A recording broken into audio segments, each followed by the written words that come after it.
Iran के शाहकार missile programme ने America की फ़ौज के बखिए उधेड़ दिए हैं और उसकी अस्करी क़ुव्वत को तोड़ कर रख दिया है और पूरी मशरिक़ वस्ता में अमेरिका भागता फिर रहा है, लेकिन उसको समझ में नहीं आ रहा कि वो कौन सी एयर बेस पे कौन से कीमती सामान को रखे, क्योंकि उसके जो मिसाइल हैं वो एक एक करके हर जगह निशाना लगा रहे हैं और इतनी प्रिसीजन, इतनी दुरुस्ती के साथ निशाना लगा रहे हैं कि अमेरिकी फ़ौज के होश उड़ गए हैं। और अब जब आहिस्ता आहिस्ता इसको डिस्कस किया जा रहा है कि कौन से मिसाइल हैं, तो पता चलता है कि एक नया मिसाइल निकाल कर लाया है ईरान अपने आर्सेनल में से, और उसको जब इसने पहले भी इस्तेमाल किया था, लेकिन अब जो इस्तेमाल किया है वो एक नए अंदाज से, नई टेक्नोलॉजी से और नए ज़ाविये से इस्तेमाल किया है। और उस टेक्नोलॉजी ने और उस प्रिसीजन ने अमरीकी फ़ौज को वो नुकसान पहुँचाया है जो उसकी तारीख़ में हमेशा याद रखा जाएगा। मेरा नाम अज़हर अली ख़ान है और आप देख रहे हैं आज की बात। खैबर शिकन मिसाइल ईरान का वो मिसाइल जो वो पहले भी इस्तेमाल कर रहा था, लेकिन इस बार वो बैलिस्टिक मिसाइल एक नई क़यामत ढा रहा है। मशरिक़ वस्ता की एयर बेसिस को उड़ा के रख दिया है उसने,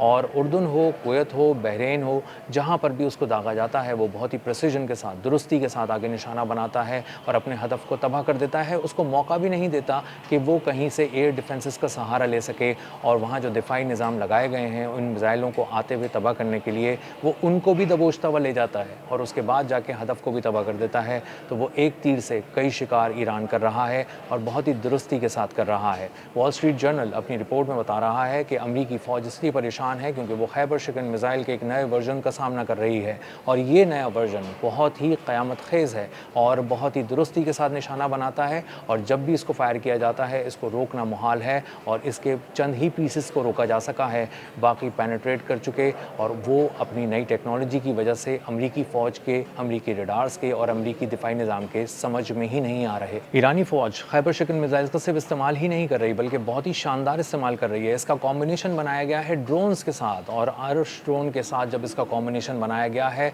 तो दो तेज़ रफ्तार ऑब्जेक्ट्स एक साथ भेजे जा रहे होते हैं, और अमरीकी डिफेंस सिस्टम जब तक ये तय करता है कि वो अर्श ड्रोन है या वो बैलिस्टिक मिसाइल है खैबर शिकन, जब तक वो इस बात को पता करता है उस वक्त तक ये दोनों चीज़ें सर पे पहुंच जाती हैं, और उसके बाद जब ये अपनी ट्रेजेक्ट्री दोनों चेंज करना शुरू कर देते हैं, हिलना जुलना शुरू कर देते हैं, घूमना शुरू कर देते हैं और अपनी जगह और रफ्तार को बदलना शुरू कर देते हैं, तो एयर डिफेंस सिस्टम को समझ में नहीं आता कि पहले किसको निशाना बनाएं और कब तक निशाना बनाएं, क्योंकि जो वो कैलकुलेट करते हैं उससे रफ्तार अचानक बढ़ाकर वो सारे सिस्टम को हरा देता है, चकमा दे देता है, और उसके बाद आकर वो पहले एयर डिफेंस सिस्टम को निशाना बनाता है, और उसी के पीछे आने वाला खैबर शिकन मिसाइल अपने हदफ की तरफ तेज़ी से बढ़ता है और उसको तबाह कर देता है। तो अमेरिका का इंटरसेप्टर ज़ाया भी हो रहा है और उसका दिफाई निज़ाम कोई ख़ास काम भी नहीं दिखा पा रहा। तो अमरीकी फ़ौज इसलिए हैरान है कि फ़्लाइट पाथ हो, स्पीड हो, मनूवरिंग हो या ड्रोन्स के साथ कॉम्बिनेशन हो, खैबर शिकन मिसाइल क़यामत ढा रहे हैं और वो बिल्कुल समझ में नहीं आ रहे, और जब तक उनको समझा जाएगा उस वक्त तक मशरिक़ वस्ता से अमरीका का सफ़ाया ही हो चुका होगा।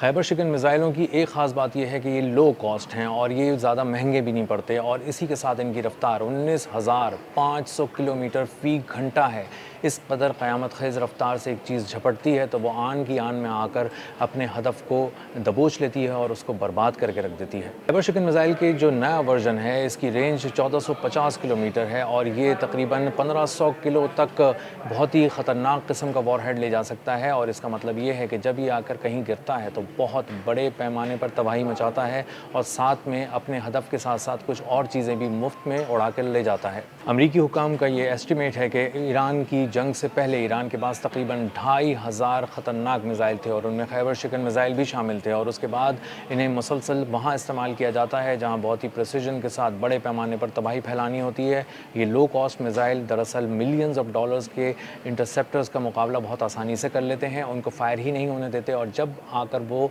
किसी हदफ को दबोचते हैं तो मुकम्मल तौर पर उसको तबाह कर देते हैं। और जब इन बेसिस पे पिछले कुछ अरसे के दौरान बहुत ही क़यामत ख़ेज़ हमले ईरान की जानिब से किए गए हैं, तो अंदाज़ा ये हो रहा है अमरीकी फ़ौज को कि अब यहाँ पर कुछ बचने वाला नहीं है, और इसीलिए बहुत से तैयारे यहाँ से उड़ाकर कहीं और ले जाए गए हैं। वो अक्सर यूरोप की बेसिस की तरफ गए हैं, इसराइल की तरफ लेके गए हैं, लेकिन मशरिक़ वस्ता आहिस्ता आहिस्ता साफ़ हो चुका है, अमरीका से खाली हो चुका है। फ़ौजी अड्डों के नाम पे बड़ी बड़े ज़मीनें तो मौजूद हैं, लेकिन वहाँ पर कोई आबादी नहीं है, वो बस्तियाँ उजड़ चुकी हैं। वो फ़ौजी कॉम्प्लेक्सेस जो बहुत बड़े बड़े अस्करी क़िले थे अमरीका के इस मशरिक़ वस्ता के अंदर, वो ढह चुके हैं, ज़मीन पर आ चुके हैं और तबाह हो चुके हैं। उनके परख छोड़ चुके हैं और ईरान एक-एक कर कर उनकी शिकार कर रहा है। और जो ये शिकार कर रहा है न सिर्फ एक टेक्नोलॉजी के ज़रिए कर रहा है और बदलते हुए नए मिसाइल्स और ड्रोन्स के ज़रिए कर रहा है, बल्कि ह्यूमन इंटेलिजेंस के हवाले से भी अमेरिका को बहुत ज़्यादा परेशानी है, क्योंकि उसको अंदाज़ा होता है कि जब हमले किए जाते हैं एयर बेसिस पे तो इतने एक्यूरेट होते हैं कि न सिर्फ सैटेलाइट की इमेजेस के ज़रिए उनको देखा जा रहा होता है, बल्कि साथ साथ इस बात को यकीनी बनाया जा रहा होता है कि जिस हदफ को तबाह करने के लिए ये मिसाइल अब से कुछ देर पहले रवाना किया गया था, ये हदफ अब भी वहाँ पर मौजूद है या नहीं। कहीं ऐसा तो नहीं कि आखिरी वक्त पर उसको हटा लिया गया है। और इसीलिए जब हमले हो रहे हैं तो अमेरिका बहुत ज़्यादा परेशान है। लेकिन अमेरिका इसलिए भी परेशान है कि वो अब मशरिक़ वुस्ता से अगर अपनी फ़ौजी असासों को समेटता है, अपनी मौजूदगी को समेटता है, तो फिर कहाँ लेकर जाए? इतनी बड़ी तादाद में इक्विपमेंट को कहाँ लेकर जाया जाए? क्योंकि अगर इस वॉर थिएटर से अमेरिका इस सारे सामान को लेकर आउट हो गया तो दोबारा यहाँ पर आने के लिए मिलियंस ऑफ डॉलर्स के कार्गो फ़्लाइट्स को चलाना पड़ेगा और उनके ट्रांसपोर्ट प्लेन्स को दोबारा मैदान में लाना पड़ेगा, फ़िज़ाओं में लाना पड़ेगा और उसके बाद ईरान पर हमला करने का कुछ सोचा जाएगा। तो अब अमेरिका हर तरफ से परेशान है। उसके बहुत बड़ी तादाद में असासे यहाँ तबाह किए जा चुके हैं। खैबर शिकन मिसाइल क़यामत ढा रहे हैं और आने वाले दिनों में अर्श ड्रोन के साथ खैबर शिकन मिसाइल का जो कॉम्बिनेशन है, उससे अंदाज़ा हो रहा है कि ये मज़ीद क़यामत ख़ेज़ दिन और हफ़्ते अमेरिका के लिए आने वाले हैं। अब तक के लिए इतना ही। मिलते हैं अगले व्लॉग में किसी नई खबर, नए तज्ज़िये और नए ज़ाविये के साथ। अल्लाह हाफ़िज़।